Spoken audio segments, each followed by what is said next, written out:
My name is Ludovic Bonilla. I am French, non-Muslim, and I am traveling 8 months in India. I am 18 years old. I completed my 12 in June, and so inshallah, if you agree, I will meet you in private. But now I just would like to ask you about the Jews.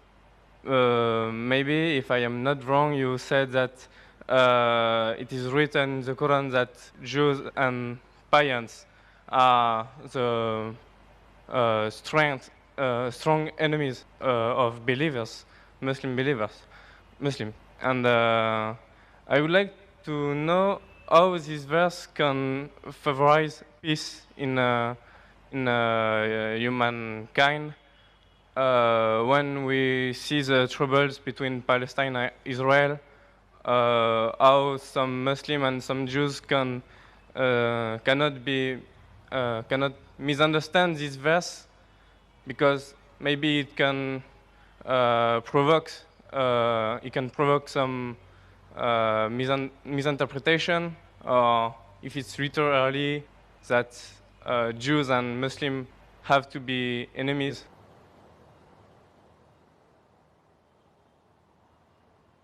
Well, that's a very good question. That he said, I said in my speech, and I quoted the verse of the Quran of Surah Ma'idah, chapter 5, verse 82, which says that strongest in enmity to the Muslims would be the Jews and the pagans, and the closest in love would be the Christians. So if they wanted to create enmity when they say that the Jews and the Muslims should fight, the Quran doesn't say Jews and the Muslims should fight. The Quran says strongest in enmity to the Muslims, to the believers, will be Jews. It does not say that Muslims should fight with the Jews. It doesn't say that. But it says that the Jews, by nature as a whole, they'll be against Muslims. And I told in my lecture, there are many Jews who accepted Islam. There are many Jews who are good to Muslims.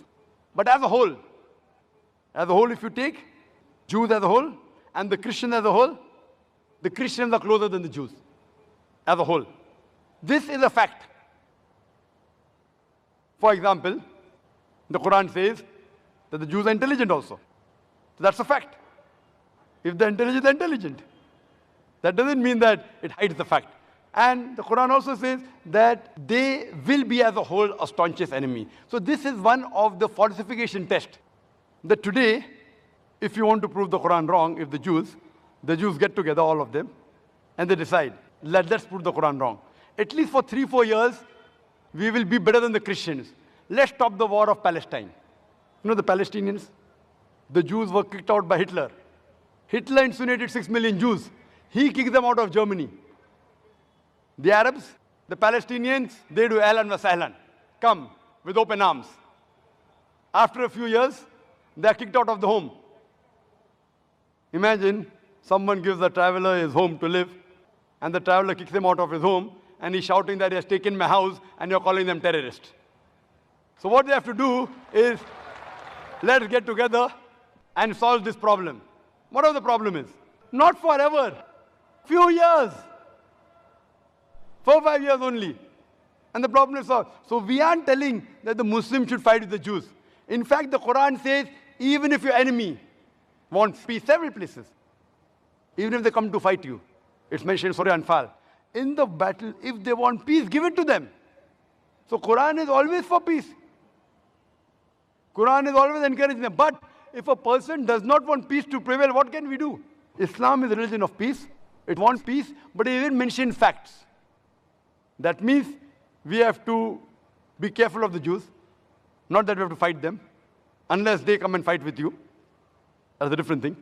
Imagine what's happening in Palestine, what's happening in other parts of the world. So brother, for peace to prevail, you have to follow the guidance of the Quran.